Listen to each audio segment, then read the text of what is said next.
चलिए भगवत गीता के उस सबसे अहम मोड़ पर चलते हैं जहां महान योद्धा अर्जुन युद्ध के मैदान में एक बहुत बड़े नैतिक संकट से जूझ रहे हैं। अपने ही रिश्तेदारों और गुरुओं के खिलाफ हथियार उठाने की सोच से उनका दिल कांप रहा है। और ठीक यहीं पर भगवान कृष्ण, जो उनके सारथी और मार्गदर्शक हैं, एक ऐसी बातचीत शुरू करते हैं जो कर्म, कर्तव्य और असल में सच्चाई की परिभाषा ही बदल देती है। और यहीं से पूरी चर्चा की शुरुआत होती है।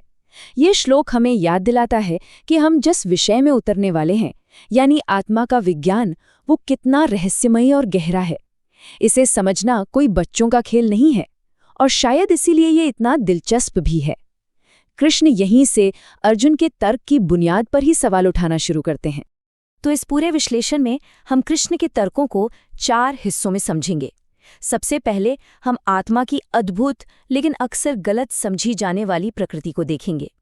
फिर हम कर्तव्य, प्रसिद्धि और परिणामों पर कृष्ण के व्यावहारिक तर्कों पर बात करेंगे।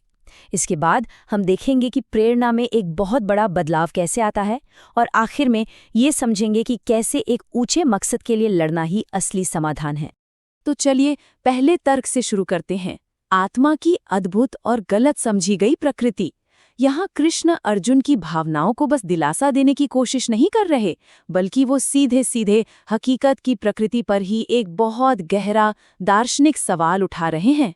देखिए, अर्जुन जो सोच रहे हैं वो दिल से सोच रहे हैं, दिमाग से नहीं। वो अपने ही लोगों को सामने खड़ा देख करुणा से भर गए हैं। उन्हें लगता है कि उन्हें मारने से पाप लगेगा और कभी न खत्म होने वाला दुख मिलेगा। ये एक बहुत ही स्वाभाविक मानवीय प्रतिक्रिया है। लेकिन कृष्ण कहते हैं कि ये सोच एक बहुत गहरी अज्ञानता पर आधारित है। अब यहीं पर कृष्ण अपना सबसे पहला और सबसे गहरा तर्क रखते हैं। वो आत्मा की अवधारणा को सामने लाते हैं, वो शाश्वत चिंगारी जो हम सबके अंदर है। कृष्ण समझाते हैं कि अर्जुन असल में किसी को मार ही नहीं सकते, क्योंकि जो असली स्व है यानी आत्मा, वो तो अविनाशी है। शरीर तो बस एक बाहरी कपड़े की तरह है जिसे बदला जा सकता है।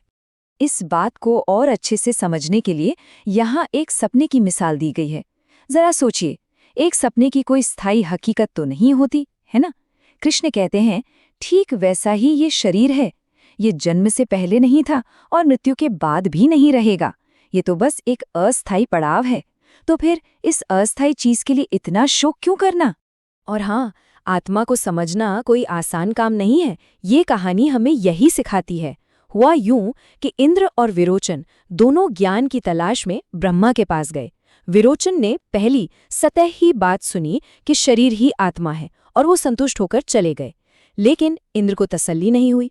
उन्होंने और सवाल पूछे, दशकों तक तपस्या की, और धीरे धीरे वो गहरी सच्चाई तक पहुंचे। ये कहानी दिखाती है कि सच्चा ज्ञान गहरी जिज्ञासा और लगातार कोशिश मांगता है। तो अब कृष्ण अपनी रणनीति बदलते हैं।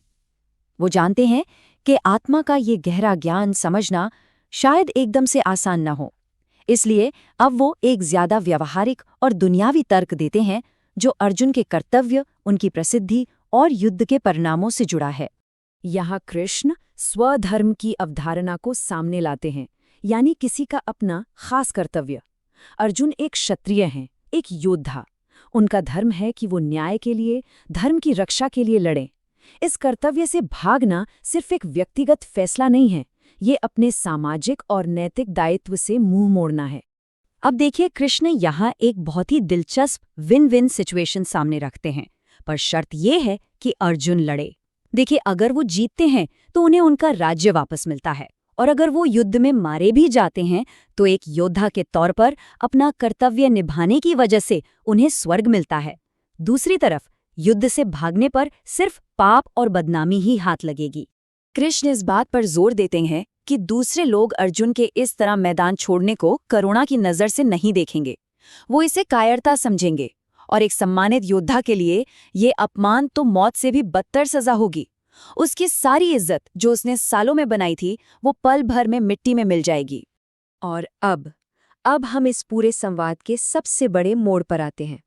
अब तक कृष्ण ने आत्मा के ज्ञान और दुनियावी जीत हार की बात की है, लेकिन अब वो अर्जुन की सोच को इन सबसे ऊपर उठाकर एक बिल्कुल नए स्तर पर ले जाने वाले हैं। अभी तक कृष्ण जीत हार और स्वर्ग नरक जैसे परिणामों की बात कर रहे थे, लेकिन अब वो एक गहरे सवाल के साथ सब कुछ बदल देते हैं। क्या होगा अगर लड़ने का असली मकसद जीतने या हारने से बिल्कुल परे हो? और यही भगवत गीता की सबसे बड़ी शिक्षाओं में से एक है। कृष्ण निष्काम कर्मयोग का परिचय देते हैं, यानी फल की चिंता किए बिना अपना कर्तव्य करने का सिद्धांत। ये एक क्रांतिकारी विचार है।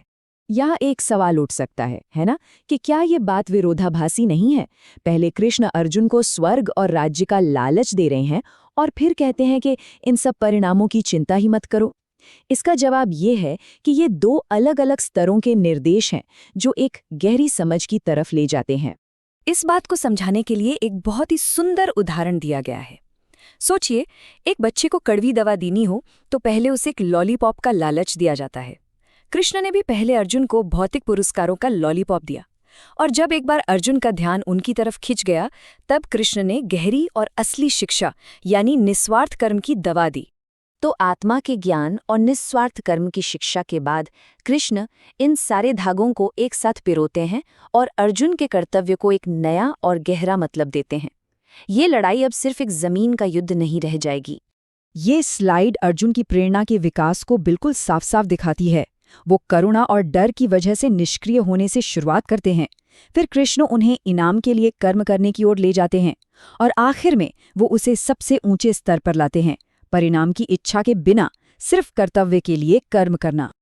और यही सबसे जरूरी बात है, कृष्ण अर्जुन को ये नहीं बता रहे कि क्या करना है, उन्हें लड़ना तो अभी भी है, बल्कि वो ये बदल रहे हैं कि क्यों लड़ना है। काम वही रहता है, लेकिन उसके पीछे की सोच, उसका इरादा पूरी तरह से बदल जाता है।